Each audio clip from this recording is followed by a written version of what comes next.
102세 철학자 김형석 교수 인터뷰 내용이에요. 국가나 사회가 올라가는 단계에 필요한 게 갈등이라고요. 갈등이 전혀 없는 민족은 살아남지 못한다고 합니다. 아무 갈등 없이 열매나 따먹고 살았던 하와이나 남태평양의 원주민들은 소멸했다고 합니다. 맞습니다. 우리 대선이 이제 끝났죠. 당선인 또 낙선인들 다들 이제 또 그 본인 또 그 가면 갈등들이 많을 텐데 이 갈등 충만이 성령 충만이라고 하죠. 그러기 위해서는 이제 우리가 바라는 소망이 야망이 아닌 이제 욕심이 아닌 성령의 소망이 되어야 하겠는데요. 오늘은 성령의 소망에 대해서 이제 말씀을 좀 듣도록 해보겠습니다.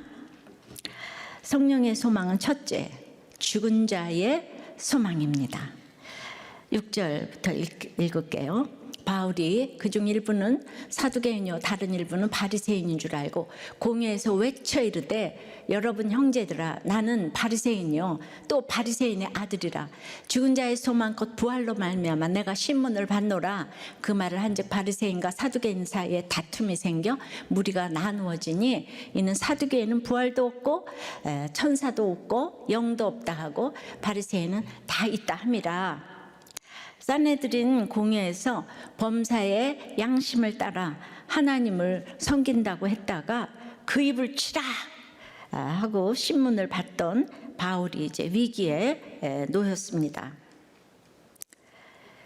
지금으로 생각하면 산헤드린 공회는 국회나 마찬가지죠.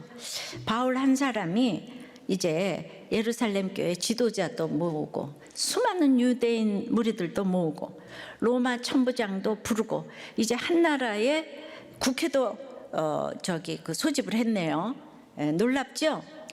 로마 황제가 와도 이렇게는 못합니다. 로마 황제가 오면 도리어 기독교 지도자 또 무슨 교회 지도자들 다 숨어 버리겠죠. 바울은 그냥 죄인으로 묶여 있는데 온 나라가 지금 바울에게 몰려옵니다. 우리가 볼 때는 바울이 죄인으로 공회 앞에 서 있는 것 같아요. 하지만 하나님께서 보실 때는 바울 앞에 이 공회가 서 있는 것입니다. 하나님께서 이 복음 때문에 그 공회를 소집시키고 바울 앞에 이렇게 이제 이 공회를 세워둔 것이죠. 그 순간 이제 위기의 순간이었지만 바울은 이제 구원의 관점으로 주목을 하고 있으니 생각지도 못하던 바리새인과 사두개인의 신학 사상이 딱 보였어요. 그래서 이 문제를 다른 국면으로 끌고 가려는 바울의 기지가 이제 빛을 발하죠. 바울은 부활을 오늘 죽은 자의 소망이라고 분명히 말합니다. 근데 왜 이 말 앞에서도 이렇게 둘러 나뉘어져서 다툴 수밖에 없었을까요? 그러니까 자신이 죽은 자임을 알아야 부활을 소망하겠죠. 죽지 않고 살아있는데 부활이 무슨 의미가 있겠습니까? 근데 사두개인은 내 인생 오늘만 같아라 하면서 이 땅에서 너무 잘 먹고 잘 살고 있으니까 부활이 소망이 될 이유가 하나도 없어요. 자, 사두개인은 그 이름에 다윗의 제사장 그 사독이 있는 만큼 자기들의 그 뿌리에 대한 자부심이 막 대단했습니다. 아다시피 아주 충신이었잖아요. 그래서 대대로 제사장을 담당하면서 정치, 사회, 경제, 종교를 장악했어요. 그래서 예루살렘 부근의 이 토지들을 다 자기들이 가지고 돈과 권력과 명예를 다 가지니까 그 사람들이 죽을 이유가 뭐가 있겠습니까? 부활이 당연히 없어요. 이 땅이 천국 같아요. 그래서 부활을 할까 봐 걱정인 사람들이에요, 이 사람들이. 그러니까 이 백성들은 굉장히 사두개인들을 혐오했어요, 민중들은. 그래서 복음서에 보면 사두개인은 법률가답게 빈틈없는 자기 모습에 우쭐해져 가지고 계대 혼인법을 들고 예수님을 골탕 먹이려고 이제 질문을 했죠. 후손 없이 죽은 형제를 위해 동생이 형수를 취하는 것이 계대혼인법인데 아들이 7인데 아들이 다 죽고 며느리가 차례차례 7 아들의 부인이 됐다면 부활의 날에 누가 그 며느리의 남편인가 이런 질문을 했어요. 너무 참 우스운 질문이지만 이건 박사도 모르는 심각한 질문이죠. 이 땅의 박사들, 가고 오는 사람들이 다 질문하는 거예요. 예수님을 아마 코너로 몰았다고 생각을 했을 것입니다. 그러나 천국은 시집도 장가도 안 간다 그랬죠. 구원받은 성도들만 있다 그랬어요. 근데 또 이 말이 어떻게 믿어지겠어요? 부활은 과학적으로 증명된 것이 아니에요. 물론 증명을 해도 믿을 사람만 믿습니다. 부활은 증명되는 것이 아니고 전제되는 것이에요. 우리가 너무 존경하는 순수 이성 비판을 쓴 칸트가 태초에 천지를 창조하셨다는데 그럼 그전에도 시간이 있는데 그 시간은 뭐라고 하는가? 창조 이전의 공간은 또 뭐라고 하느냐? 만물의 최소 단위가 원자인데 더 쪼갤 수 있는 원인자가 있을 것 아니냐? 그러면서 인간의 이성으로 있다 없다 하는 것이지 안 보이는 건 모르는 것이다. 신앙은 전혀 증명될 수 없고 자기 마음대로 있다 없다 하는 것이다. 그러니까 이제 이 칸트가 이성으로는 인간이 선하다고 하면서 기독교를 변질시켜서 어떻게 하면 안 믿게 할까 이게 연구하는 사람이에요. 그래서 이렇게 부활이 없다는 사두개인들을 타파하자고 일어난 바리새인들은 또 아주 이상주의자였어요. 그러니까 개혁파였죠. 그런데 그러니까 귀족이 아닌 평민도 율법만 잘 지키면 온전한 사람이 될 수 있다고 가르쳤어요. 그들은 부활을 믿어요. 그러나 그 믿음은 그들 자신이 필요해서 간절한 소망으로 믿는 것이 아니고요. 그들의 믿음은 명분을 위한 것입니다. 그러니까 사두개인처럼 모세 오경만 믿는 게 아니라 모든 구약을 다 믿어요. 그리고 천사와 영의 활동도 믿고 죽은 자의 부활도 믿는다는 것을 백성들에게 내세우면서 자기들은 저 사두개인들하고 다르다. 권력에 빌붙어서 타락한 귀족들과 달리 깨끗하다고 주장하고 싶어 했어요. 그러니까 늘 겉으로 거룩거룩을 외치면서 스스로 특별한 존재로 여기려고 했지요. 그래서 이 바리새인의 어원도 분리하다, 구별하다 라는 히브리어 파라시에서 유래가 되었습니다. 그들은 일부러라도 가난해야 됐어요. 그리고 또 가난해요. 그러니까 부활은 믿었어요. 힘드니까 부활을 믿었죠. 믿음이 있어서 믿은 게 아니에요. 이런 포장으로 대중에게 존경을 받았어요. 이 회칠한다면 바리새인을 두고 하는 얘기. 그 명예를 얻었어요. 결국 바리새인은 자기 실존이 아닌 개념 속에서 부활을 생각했을 뿐입니다. 그래서 그들은 정작 진짜 부활하신 그 예수님의 존재를 인정하지 않았습니다. 이 둘의 공통점은 무엇입니까? 교만한 자아가 펄펄 살아 있습니다. 자신이 죄인임을 알지 못합니다. 죄로 인해 죽은 자임을 인정하지 않아요. 그러니까 자아가 죽지 않았으니까 부활이 전혀 상관이 없습니다. 그저 눈에 보이는 세상 성공을 붙잡으려고 몸부림치다가 죽음 앞에서 평생 쌓은 모든 것을 잃어버리기 싫어서 슬피 울며 이제 이를 갈게 되는 거죠. 하지만 자신이 죄인임을 인정하는 사람, 자신이 죄로 인해 죽은 자임을 깨닫는 사람은 저절로 부활을 소망하게 됩니다. 그러니까 바리새로 표현되는 이 경건주의, 사두개로 표현되는 이런 쾌락주의 중 우리가 경건이 옳아 보이지만 사실 그 둘 중에서 더 나쁜 건 경건주의예요. 왜냐하면 영적 교만이 제일 무섭기 때문이에요. 그래서 늘 그냥 화했을진저 이 바리새인들, 예수님 독사의 자식들아 그러지, 화했을진저 이 사두개인은, 그리고 우리가 막 기독교인들끼리도 김바리새인, 이바리새인이지, 이 사두개인, 김 사두개인 이러지는 않잖아요, 그죠? 그러니까 이게 둘이 이제 싸우는 거예요. 그러니까 이 세상의 학설은 모두 바리새의 경건과 사두개의 쾌락과의 싸움이에요. 보수 진보도 마찬가지예요. 그러니까 막 진보가 좋아 보여서 권력을 가지면 또 똑같이 갑니다. 끝엔 다 돈이 있기 때문에 누구도 예외가 없어요. 경건적 요소와 쾌락적 요소는 예수가 없으면 다 똑같이 선한 것이 하나도 없어요. 왜냐하면 자기 양심으로 하니까. 자기 양심이 선한 게 없고 인간은 100% 죄인이라고 했기 때문에요. 근데 이것이 우리는 분별이 되지를 않아요. 어쨌든 겉보기에 철저하게 율법을 지키고 존중하던 바리새인들은 막 금식도 하고 11조도 하고 막 이러니까, 그리고 게다가 가난하기에 서민들의 신임을 이제 받고 있었습니다. 바울은 이 바리새인들이 부활은 사실은 잘 모르고, 바울은 육체적인 부활이고 이들의 부활은 이 세상 마지막에 일어나는 부활, 굉장히 다른 겁니다. 그래도 부활은 모르지만 말씀을 알고 말씀을 그래도 어떻게든 지키려고 하는 이 바리새인을 1차 대상으로 삼아 지금 복음을 전합니다. 그러면서 오늘 외칩니다. 나 역시 당신들과 같이 말씀을 지키기 위해 말씀을 공부하고 지켰던 바리새인입니다. 여기서 외치다라는 뜻은 단순히 소리를 크게 지른 게 아니고요. 이 단어는 예수님이 지날 때 이 소경거지 바디메오가 다윗의 자손 예수여 나를 불쌍히 여기소서 하고 크게 소리 질렀다 그랬잖아요. 그때 이제 2번 외쳤는데, 첫 번째는 그래서 크게 비명을 지르다의 뜻이고, 2번째는 막 울며 힘을 다해서 외쳤다. 이때 크게 울며 외치다가 오늘 바울이 사용한 단어예요. 형제들이여, 나도 바리새인이에요. 나의 아버지도 바리새인인 찐 바리새인이에요. 그리고 뭐라고 외칩니까? 그런데 내가 지금 공회에서 신문을 받는 이유가 죽은 자의 소망 곧 부활 때문이에요. 외쳤어요.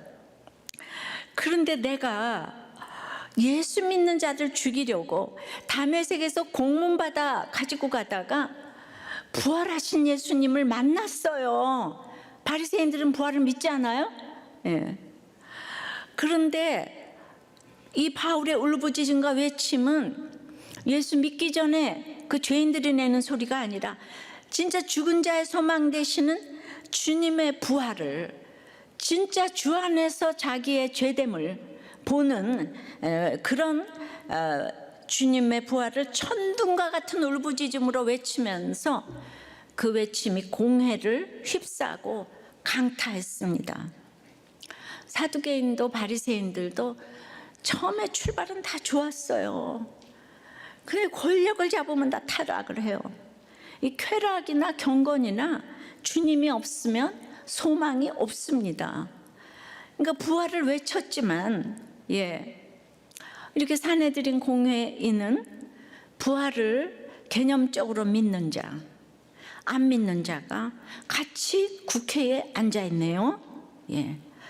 이스라엘의 최고 의결 기관인 사내들인 공회는 입법, 사법, 행정, 종교를 다 총망라하는 최고의 의결 기관이에요. 그래서 뽑혀서 71명 가운데 들어왔는데, 평생 국회에서 같이 보는 사이인데, 여기는요 30세 이상이 돼가지고 항존직이잖아요. 그런데 결국은 보니까 뭐예요? 무서운 경쟁자들이죠, 서로가. 인류를 향해서 왔는데 지금 무서운 경쟁자들이 최고의 학벌을 가지고 있는 거예요. 며칠 전 작관 이어령 교수가 마지막 수업에서 남긴 말이에요. 평생 살면서 후회한 이 한 가지에 대해서 이제 뭐라고 주제를 얘기하냐면, 친구가 있어야 성공한 인생이다. 그러나 나는 존경은 받았으나 사랑은 못 받았다. 그래서 외로웠다. 그리고 다르게 산다는 건 외로운 것이다. 남들이 보는 나는 문필과 교수, 장관으로 성공한 사람이라고 보지만은 나는 사실상 겸손이 아니라 실패한 삶을 살았다는 걸 느낀다. 내게는 친구가 없다. 그래서 내 삶은 실패했다. 혼자서 나의 그림자만 보고 달려왔던 삶이다. 동행자 없이 숨가쁘게 여기까지 달려왔다. 더러는 동행자가 있다고 생각도 했지만 나중에 보니 경쟁자였다. 정기적으로 만나 밥 먹고 커피 마시면서 수다를 떨 수 있는 친구를 만들어야 삶이 풍성해진다. 나이 차이, 성별, 직업에 관계없이 함께 만나 얘기할 수 있는 사람이 있다면 외롭지 않을 것이다. 그리고 이분이 이제 수다 떨 친구가 없다고 지금 하신 거잖아요. 그렇지만 여러분, 수다를 떨어도요, 나중에 가보면 다 또 경쟁자인 건 아시죠? 인간이 100% 죄인이라서 그래요. 그냥 너무 가깝다고 그렇게 수다를 떨었는데 그게 다 반말은 새가 듣고 낱말은 새가 들어서 이게 다 녹취록이 나오고 이러잖아요, 그죠? 뭐 그냥 친척도 뭐 누구도 다 그죠? 다 수다를 떨었는데 그래서 진짜 수다를 떨려면 자기 죄를 보는 사람이어야 이 수다 떠는 게 친구가 되는 거예요. 그래서 이제 이 시대의 지성에서 영성으로 이어령 교수께서 왜 이런 말을 했을까? 이분이 이제 그 믿음에 그게 없잖아요. 이제 그래도 믿은 지 꽤 또 오래 되셨어요, 근래에. 근데 이분이 그 목장을 나가시지 않아서 그러지 않았을까? 너무 훌륭하신 분이니까 이렇게 목장을 나갈 수가 없었을 것 같아요. 다른 교회에서는 그거를 권유할 수도 없었을 것 같고. 근데 우리의 목장은 수다를 넘어서 진솔한 죄의 얘기를 할 수 있는 곳이기 때문에 이게 신분격차 차별 없이 다 친구가 되는 거 아니겠습니까? 맞죠? 시대의 지성인이 우리들 교회를 이렇게 굉장히 변증해주고 있네요. 왜 가만 계세요? 인생에서 존경보다 한 차원 높은 것이 있는데 이 서로 죄를 보는 가장 차원 높은 사랑의 그 만남이 가장 차원 높은 만남이 아닐까 싶습니다. 맞죠? 여러분들이 맞지 않다고 생각하는 사람은 죄를 못 보기 때문이에요. 여러분 자기가 죄를 보는 사람은 어떤 사람이 있어도 친구 같아요. 수다 떨 친구 같아요. 그거는 전적으로 여러분한테 책임이 있는 거예요. 적용해 보세요. 바리새인의 경건주의와 사두개인의 쾌락주의 중에 여러분은 어디에 가깝습니까? 여러분은 편하게 이렇게 수다 떨 친구가 있습니까?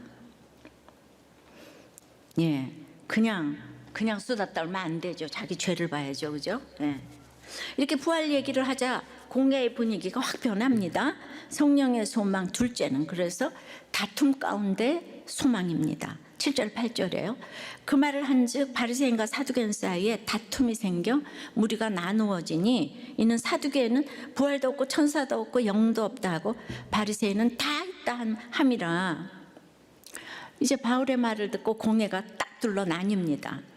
바울이라는 골칫거리를 공공의 적으로 놓고 조사하고 있었는데 바울이 던진 이 부활이라는 이 화두 한마디로 두 집단이 신학적 논쟁을 벌였겠습니까?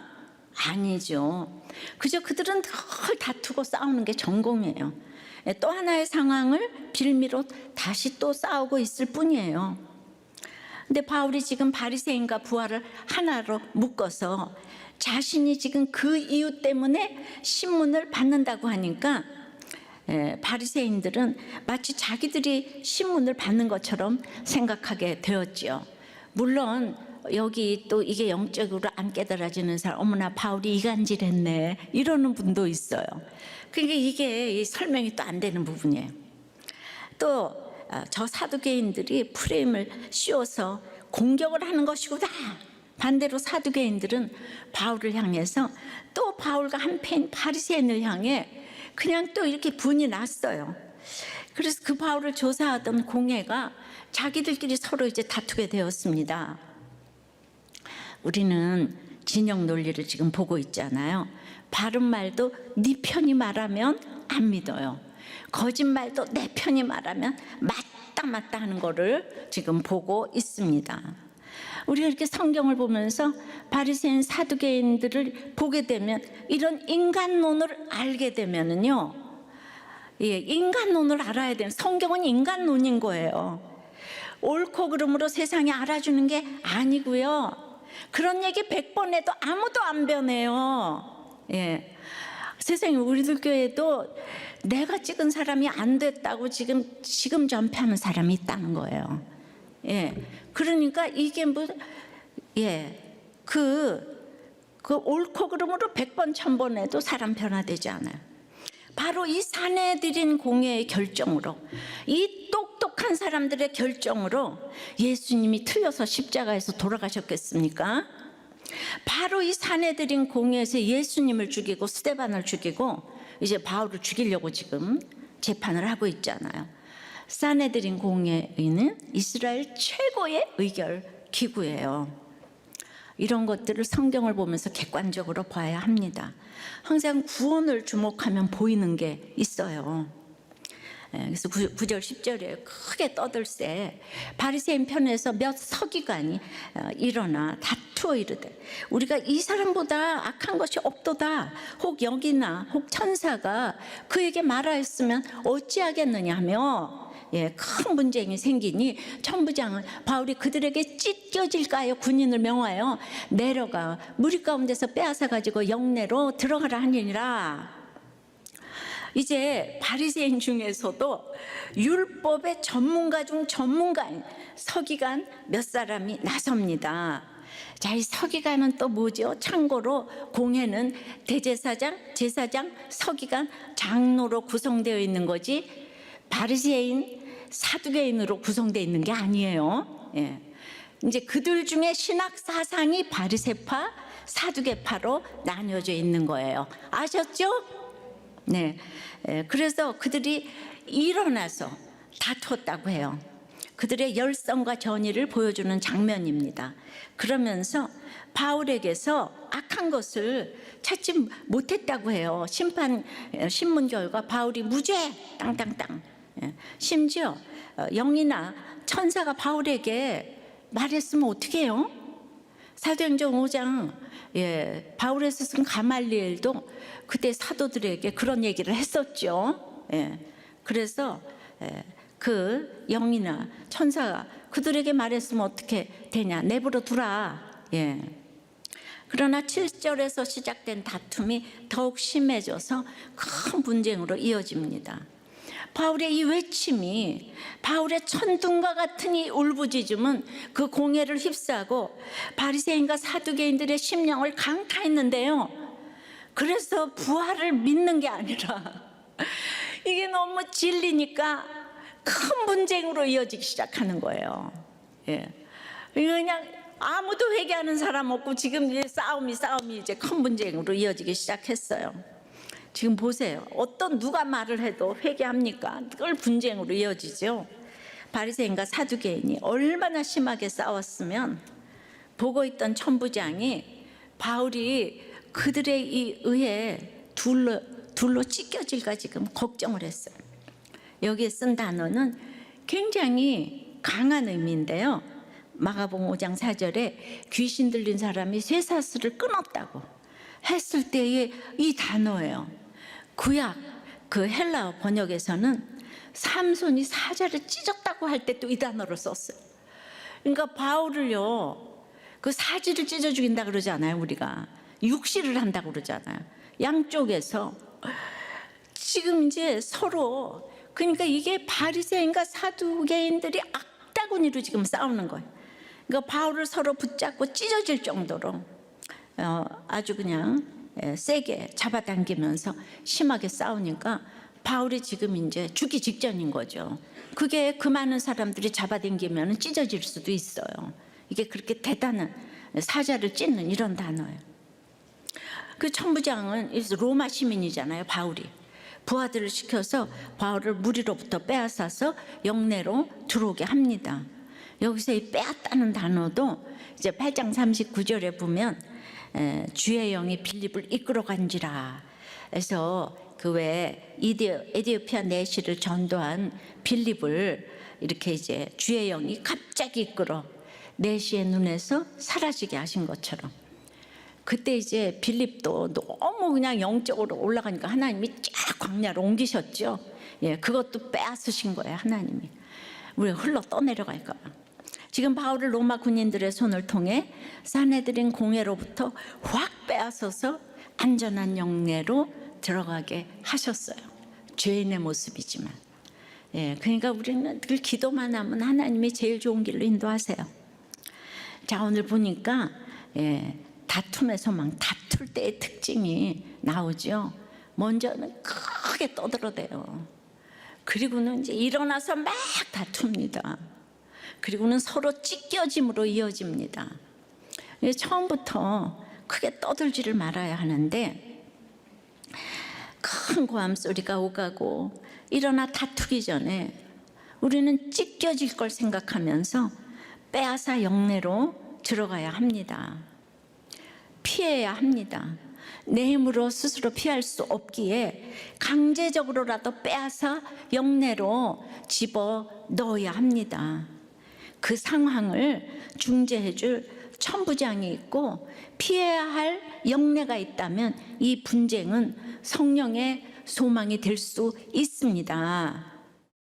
김영석 교수한테 질문을 했어요. 그러면 갈등 중에 어떤 분야의 갈등이 가장 심하다고 보십니까?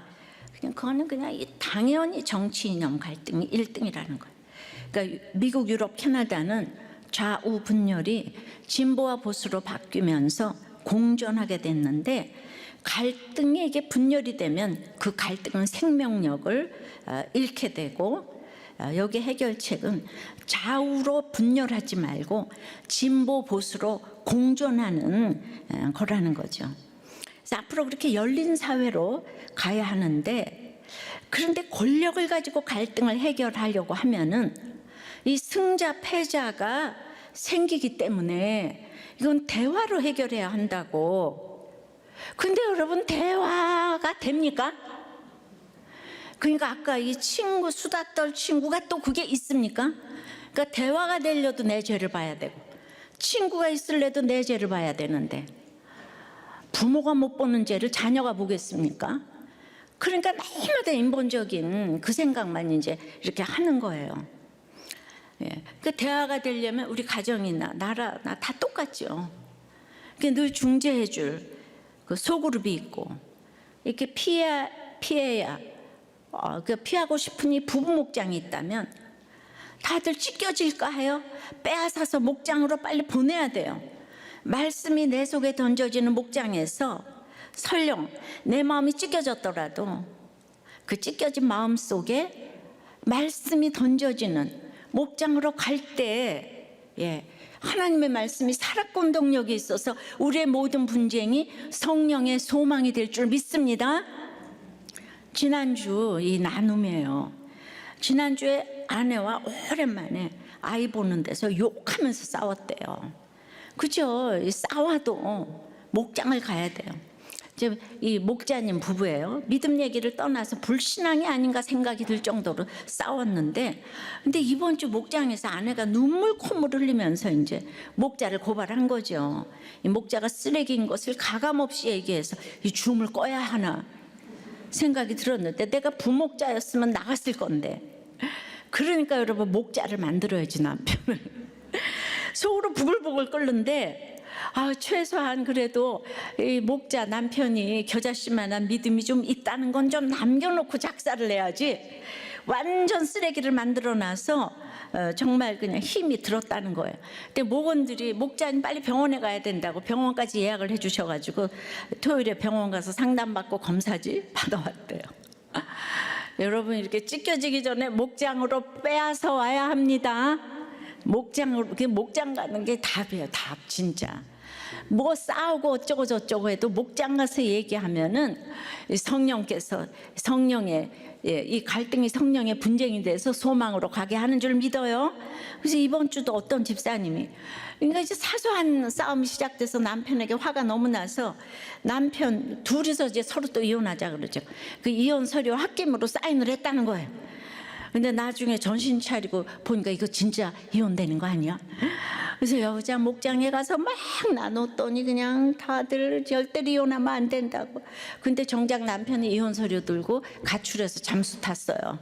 예, 그 연락해도 받지도 않고 이혼되면 어떡하나, 이렇게 싸움 한 번 해서 이혼되면 어떡하나 그랬더니 갑자기 이제 그 다음날 남편이 접수하러 갔더니 사인이 안 됐다고, 여러 군데 빠뜨렸다고 다시 사인을 해달라고 문자를 보냈다는 거예요. 그래서 목장에서 시킨 대로 그냥 남편에게 용서를 구하고 함께 부목장만 나가주면 랄랄랄랄. 예, 근데 그 다음에 모르겠어요 아직. 이 작은 다툼, 사소한 것에서 일어나서 다투다가 지금 큰 분쟁으로 이어졌네요. 이혼이 이렇게 쉽게 되는 게 아닌데 이 세상 사람들은 이렇게 이혼을 쉽게 해요. 석 달 만에 하고, 한 달 만에 하고, 1년 만에 하고, 3년 만에 하고 이따위 짓을 하는 거예요. 예, 이 가정 살아나기를 기도합니다. 누가는 바울이 이런 분쟁 상황에 끼어서 어떤 생각을 했는지 기록하지 않았어요. 나 좀 상상 좀 해보세요. 도대체 이 찢겨질 상황에서 바울은 무슨 생각을 했을까요? 부활복음 전하고 이제 찢겨 죽게 생겼잖아요. 바울은 이 다툼을 통과하면서 정말 이 세상 소망은 더욱 없어지고 천국 소망이 더욱 간절해졌을 것 같아요. 실제로 바울은 그 간절한 천국 소망을 2번이나 기록했는데요. 고린도후서 5장 8절에 우리가 담대하여 원하는 바는 차라리 몸을 떠나 주와 함께 있는 그것이라. 천국 소망. 빌립보서 1장 23절에도 내가 천국과 이 땅 둘 사이에 끼었으니 차라리 세상을 떠나서 그리스도와 함께 있는 것이 훨씬 더 좋은 일이라. 그런데 내가 너희 때문에 못 간다고 바울이 그러잖아요, 그죠? 이 세상 소망은 고난을 겪을수록 줄어들어요. 그래서 너무 싫은 다툼도 내 구원을 위해 하는 역할이 있어요. 아주 작지 않은 역할입니다. 그 다툼은 이 세상 소망을 줄여주고 천국 소망을 크게 해줍니다. 부부끼리 화목하게 잘 사는 거 좋지만 다툼이 있는 것도 구원의 관점으로는 버릴 일이 아니에요. 여러분, 갈등과 다툼과 싸움이 있다고 이혼을 하면 되겠어요? 천국 가는 거룩한 여정이 힘들다고 중간에 멈추면 되겠어요? 결혼이 힘들고 고단하지만 더 간절해지죠. 내게 이익이 하나도 없는 것 같지만 이제 주님이 내 거룩을 위해서, 내 구원을 위해서, 내 육이 무너지고 영이 세워지기 위해서 만세 전부터 예정하신 최고의 세팅으로 지금 만나게 하신 거예요. 자동차에 브레이크가 없으면 속도를 내지 못하잖아요. 엑셀과 브레이크가 함께 있어야 자동차는 속도를 얻을 수 있고, 하늘을 나는 새도 날개가 양쪽에 있어야 날 수 있고요. 엄마가 있어야 하고 아빠가 있어야 하고. 그런데 부부싸움을 아이에게 보여주면 안 되기 때문에 이혼을 한대요. 그런 비련한 얘기 좀 하지 말아요. 갈등과 싸움은 있을 수밖에 없는데 이 갈등이 분열, 즉 이혼을 하고 분열을 하는 것이 아주 아이의 생명력을 죽이는 거예요. 갈등은 발전을 위한 원동력이에요. 술 먹고 바람 피고 맨날 집어 던져서 그래서 이혼해야 된대요. 예, 그게 이 세상 인본주의에 이제 날마다 인간은 선한 게 하나도 없는데 자꾸 선한 게 있다고 생각을 하는 거예요. 그래가지고 8년이나 바람을 피는데도 여기 우리들께 오셔서 8년 동안 그냥 그 남편을 너무너무 그냥 두 집 살림하고 주말에만 오는데 어찌나 어서 오세요 그랬는지 그냥. 예, 결국은 하나님은 결혼을 귀하게 여기시잖아요. 그래서 이분이 돌아오셨어요. 얼마나 자기 와이프가 모멸감을 가졌을까. 자기가 하려는 거 다 했다는 거예요. 예. 어떻게 그는 예수 저 부활을 맛본 자 아니면 못했다는 거죠. 이렇게 예수 믿는 사람이 성령의 소망을 가지고 이 세상 소망을 좀 벗어나는 걸 보여줘야 되겠는데, 싸우는 거 보여주기 싫어서 이혼하고, 회사에서 갈등 관계가 싫어서 이혼을 하고 많죠, 그죠? 갈등은요, 이게 분열이 되면 생명력을 잃어요. 자멸하게 돼요. 갈등은 이 세상 소망이 무너지고 성령의 소망 가지라고 주시는 것입니다. 적용해 보세요. 나를 힘들게 하는 다툼과 분쟁은 무엇입니까?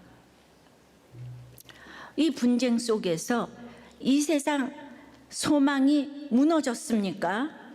아직도 펄펄 살아 있습니까? 여러분 자꾸 이렇게 환경이 변하려고 그래요. 그래서 성령의 소망 세 번째는 사명의 소망이 바로 성령의 소망인 거예요. 11절에요. 그날 밤에 주께서 바울 곁에 서서 이르시되 담대하라. 네가 예루살렘에서 나의 일을 증언한 것 같이 로마에서도 증언하여야 하리라 하시니라. 우리 인생에 이렇게 그날 밤이 있어요. 내가 왜 이렇게 살아야 해 하는 그날 밤이 다 있어요. 내가 주의 일을 하려고 하는데 왜 이런 일이 생기지 하는 그날 밤, 내가 남편에게, 아내에게, 식구들에게, 회사에서 잘해보려고 하는데, 내가 하나님 뜻대로 살려고 하는데 왜 다 나를 이렇게 쳐 죽이려고 하지 하는 그 찢겨질까, 너무나 말이 안 되는 그날 밤이 있어요. 왜요? 우리에게 사명 주시려고. 천부장에 의해 겨우 목숨을 지키고 사내들인 변론 끝에 찢김당할 위기에서 건진받은 그날 밤, 얼마나 외롭고 힘들었겠어요. 이 지쳐서 위로가 필요한 이 밤에 그 차디찬 감옥방 찾아오셔서 곁에 서서 위로해 주시는 주님이세요. 사람의 격려가 필요하다기보다 어떤 경우도 말씀 읽고 기도하면 반드시 말씀으로 위로해 주시는 음성을 듣게 됩니다. 큐티를 하고 예배를 드리고 설교를 듣는 가운데 하나님께서 말씀을 해 주세요. 저 또한 30대에 생명을 내놓고 남편의 구원을 위해서 기도하고 큐티하고 전도하고 순종하고 그랬는데 그냥 이 생떼 같은 남편이 하루아침에 갔어요. 이 세상에 가장 무서운 원수가 사망이라 그랬는데 어떤 사람의 위로가 저에게 위로가 되겠습니까? 주님, 어릴 때도 며느리 때도 아내 때도 골고루 고난을 허락하셨는데 이제 그냥 성경이 인정하는 과부까지 되라고요 하는 그날 밤이에요. 이 성경하고 똑같지 않아요? 주님도 그때는 너무 미안하셨는지 지금 앉지도 못하시고 제 곁에 서서 담대해라. 제가 어떻게 담대하겠습니까? 범사의 성령의 양심으로 살아도 큰 분쟁이 오니까 바울도 두려우니까 담대하라 그러셨겠죠?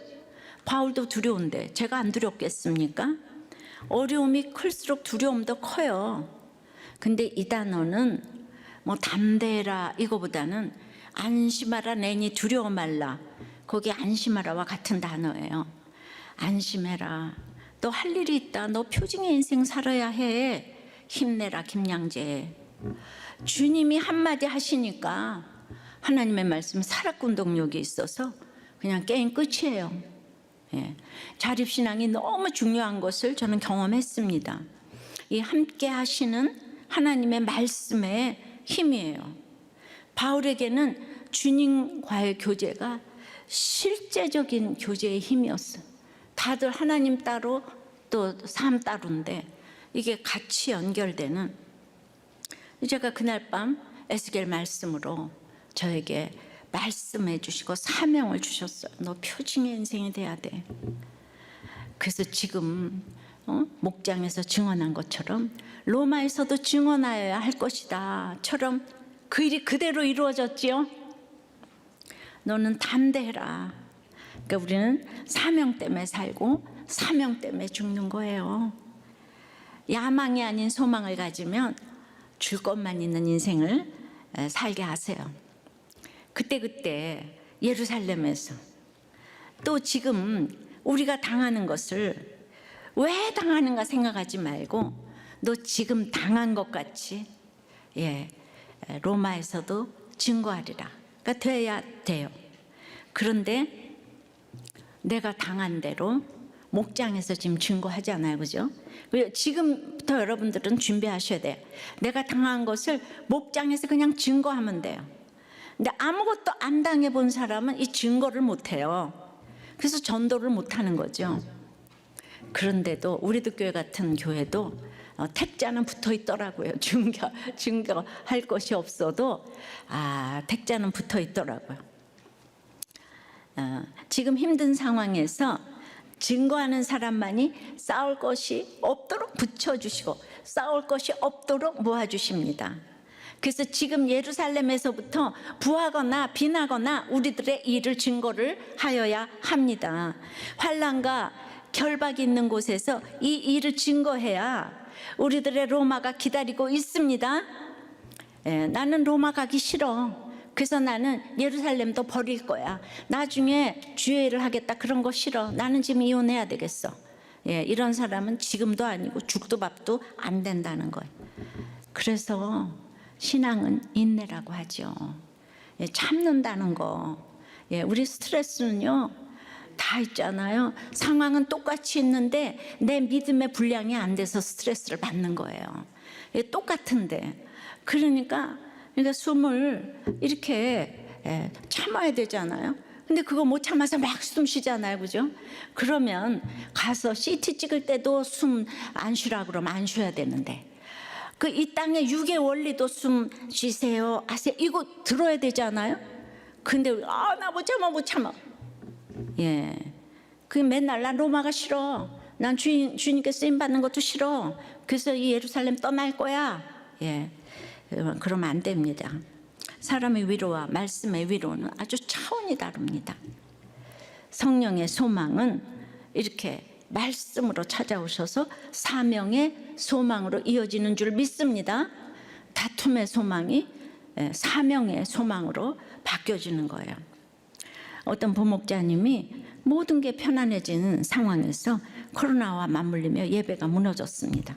큐티도 안 하고 예배도 잘 안 드리니 세상 사람과 어울려 골프를 치러 다니며 세상에 사로잡혀 있으니 작년에도 예배를 제대로 드리지 못했고 목장에 오긴 했지만 나눌 말이 없어 골프 친 나눔 정도로 수다만 떠는 것 같으니 부목자를 내려놓겠다고 했는데 올해도 부목자로 올려놓으셨네요.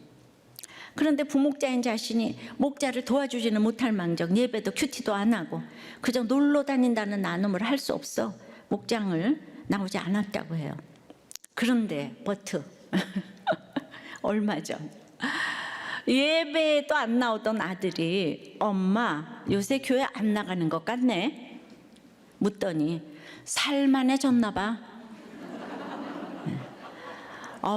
이게 천둥처럼 들렸는데 오랜 아들의 수고로 죽을 것 같았을 때 우리들 교회 나와서 그렇게 큰 은혜를 받았는데 내가 조금 살만해졌다고 이 지금 자신이 이러고 있다면서 고백을 하셨어요. 하나님께서 아들을 통해 자기의 현주소를 보게 해주셨는데 일단 이번 주일 현장 예배부터 드리자고 목자가 권면을 드렸어요. 그래서 만난 자리에서 예배 신청을 위한 온라인 교인센터 앱을 설치해 드렸다는 거예요. 이 부목자님 이게 말이 됩니까? 정말 흘러 떠내려갔는데 택자니까. 그런데 수없는 나눔 중에서 제가 이걸 읽을 줄 어떻게 알았겠어요. 저만 나는 이상한 걸 읽어 늘. 그 은혜스러운 나눔을 다 마다하고 오늘 이분이 오늘 온다 그랬으니까 반드시 예배가 회복될 줄 믿습니다. 우리가 그래요. 살만하면 모든 사명이 무의미해 보여요. 적용해 보세요.